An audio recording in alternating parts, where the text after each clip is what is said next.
성경 읽어주는 남자입니다.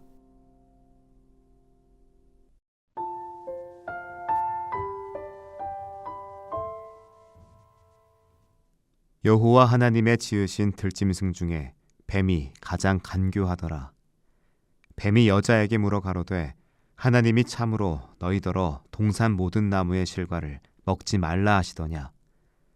여자가 뱀에게 말하되 동산 나무의 실과를 우리가 먹을 수 있으나 동산 중앙에 있는 나무의 실과는 하나님의 말씀에 너희는 먹지도 말고 만지지도 말라 너희가 죽을까 하노라 하셨느니라. 뱀이 여자에게 이르되 너희가 결코 죽지 아니하리라. 너희가 그것을 먹는 날에는 너희 눈이 밝아 하나님같이 되어 선악을 알 줄을 하나님이 아심이니라. 여자가 그 나무를 본즉 먹음직도 하고 보암직도 하고 지혜롭게 할 만큼 탐스럽기도 한 나무인지라. 여자가 그 실과를 따먹고 자기와 함께한 남편에게도 주매 그도 먹은지라. 이에 그들의 눈이 밝아 자기들의 몸이 벗은 줄 알고 무화과 나무 잎을 엮어 치마를 하였더라. 그들이 날이 서늘할 때에 동산에 거느시는 여호와 하나님의 음성을 듣고 아담과 그 아내가 여호와 하나님의 낯을 피하여 동산나무 사이에 숨은지라. 여호와 하나님이 아담을 부르시며 그에게 이르시되 내가 어디 있느냐. 가로되 내가 동산에서 하나님의 소리를 듣고 내가 벗었으므로 두려워하여 숨었나이다. 가라사대 누가 너의 벗었음을 내게 고하였느냐. 내가 너더러 먹지 말라 명한 그 나무 실과를 내가 먹었느냐. 아담이 가로되 하나님이 주셔서 나와 함께하게 하신 여자 그가 그 나무 설과를 내게 주므로 내가 먹었나이다. 여호와 하나님이 여자에게 이르시되 내가 어찌하여 이렇게 하였느냐. 여자가 가로되 뱀이 나를 꿰므로 내가 먹었나이다.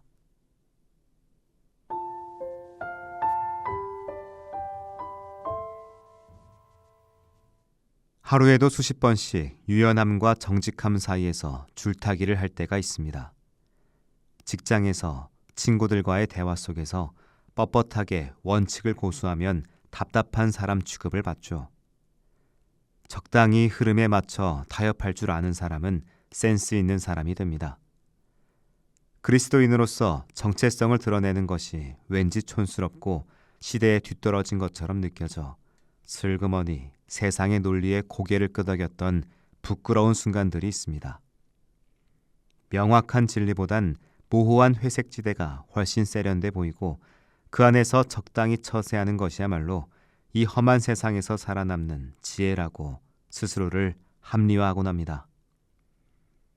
에덴의 비극은 바로 이 유연성으로 포장된 타협에서 시작됐습니다.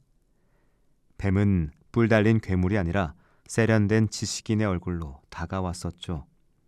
뱀은 투박하게 선악과를 먹으라고 겁박하지 않았습니다. 정말로 먹지 말라고 하시더냐 라며 질문했습니다. 인간의 잠재된 불만을 비틀어 자극하는 세련된 화법이었죠.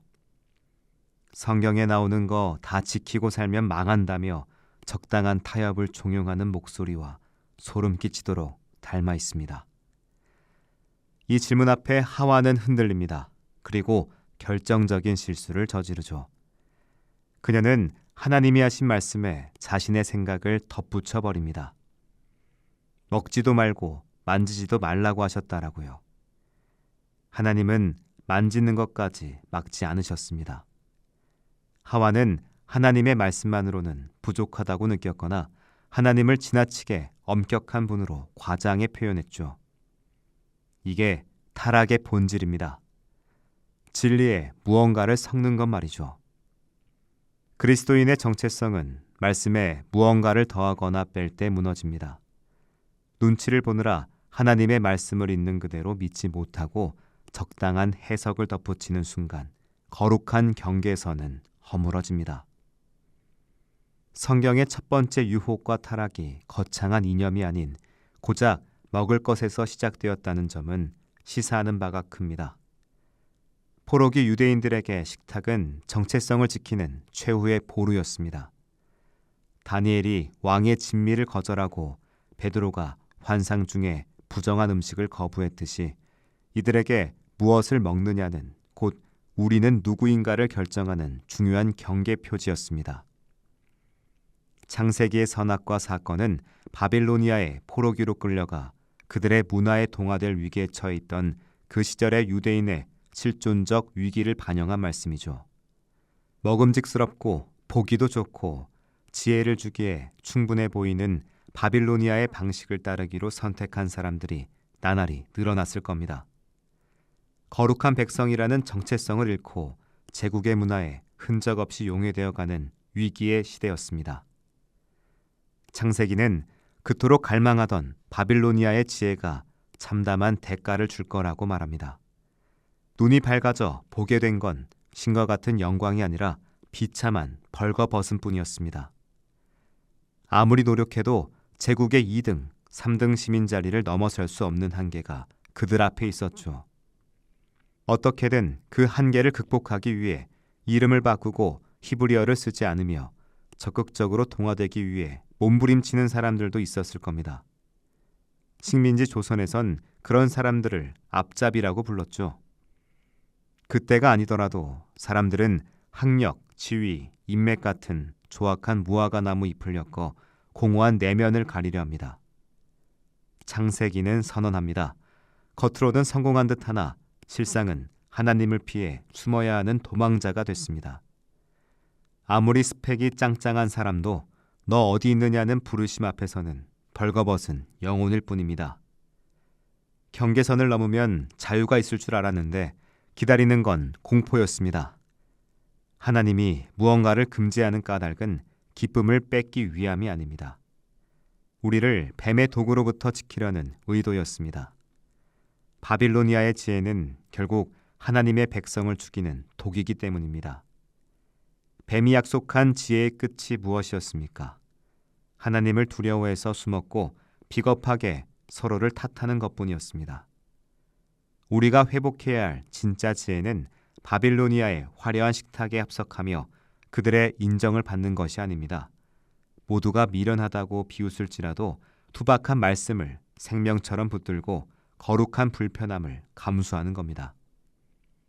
먹음직스러운 세상의 음식을 거부하고 하나님이 주시는 투박한 만나를 선택하는 그 거룩한 미련함만이 우리를 세상에 동화되지 않는 거룩한 하나님의 백성으로 살게 할 겁니다.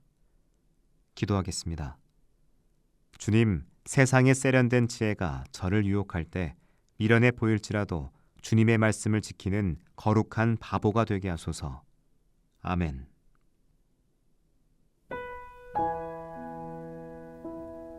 지금까지 묵상에 함께하는 교회 홍정한 목사, 내레이션 성경 읽어주는 남자였습니다.